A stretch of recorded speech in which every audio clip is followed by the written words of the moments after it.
नमस्कार दोस्तों, इस वीडियो में हम लोग भारतीय संविधान का भाग 2 जिसमें अनुच्छेद 5 से लेकर 11 तक की चर्चा की गई है उसकी हम लोग चर्चा करने वाले हैं। इस वीडियो को देखने के बाद आपको जो है आर्टिकल जो 5 से लेकर 11 तक जो अनुच्छेद है वो आपको पूरी तरीके से पता चल जाएगा कि किस अनुच्छेद में किस चीज़ की चर्चा की गई है।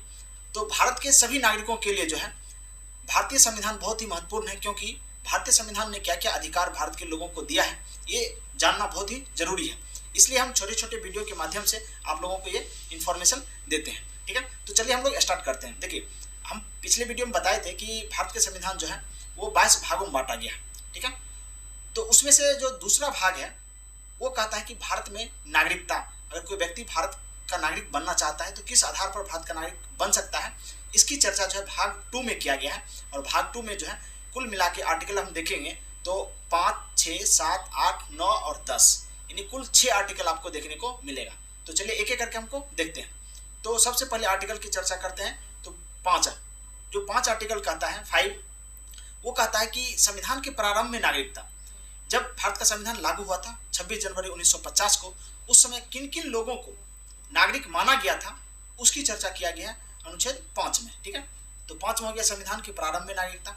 हम आर्टिकल 6 की बात करते हैं। तो आर्टिकल 6 में कहा गया है कि पाकिस्तान से आए लोगों की नागरिकता, यानी किस प्रकार से जब बंटवारा हुआ था भारत और पाकिस्तान का, तो पाकिस्तान से जो लोग भारत में आए थे उसकी नागरिकता किस आधार पर दिया गया था उसकी चर्चा इसमें किया गया है। ठीक है, अब हम बात करते हैं आर्टिकल 7 की। 7 में कहा गया भारत से जो लोग पाकिस्तान गए फिर कुछ समय के बाद जो है वापस आ गए, उन लोगों की नागरिकता देने की बात कही गई है आर्टिकल 7 में। ठीक है, अब हम बात करते हैं 8। आर्टिकल 8 जो है वो कहता है कि जब भारत का संविधान लागू हुआ था उस समय भारत से जो भी लोग बाहर थे यानी विदेश में थे, जिसको हम लोग है प्रवासी भारतीय कहते हैं, तो प्रवासी भारतीयों को नागरिकता किस प्रकार से दिया जाएगा इसकी चर्चा जो है अनुच्छेद 8 में किया गया है। ठीक है, आगे हम बात करते हैं 9। जो आर्टिकल 9 है वो कहता है कि अगर आप भारत का नागरिकता लिए हुए हैं और किसी दूसरे देश की नागरिकता ले लेते हैं तो आपकी नागरिकता भारतीय जो है स्वतः समाप्त हो जाएगी। ठीक है, स्वतः ही समाप्त हो जाएगी, इसकी चर्चा जो है आर्टिकल 9 में कहा गया। तो इसे याद रखिएगा, 9 मतलब नहीं,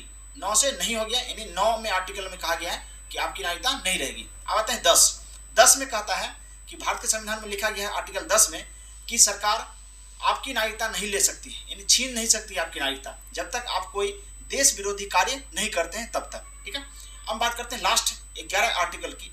तो आर्टिकल 11 कहता है कि संविधान में जो भी पावर संसद को मिला हुआ है यानी भारत की सरकार को मिला हुआ है, तो संसद के द्वारा जो है नागरिकता के संबंधित कानून बनाया जा सकता है। ठीक है, ये पावर किसको दिया गया है, तो भारतीय संसद को दिया गया है।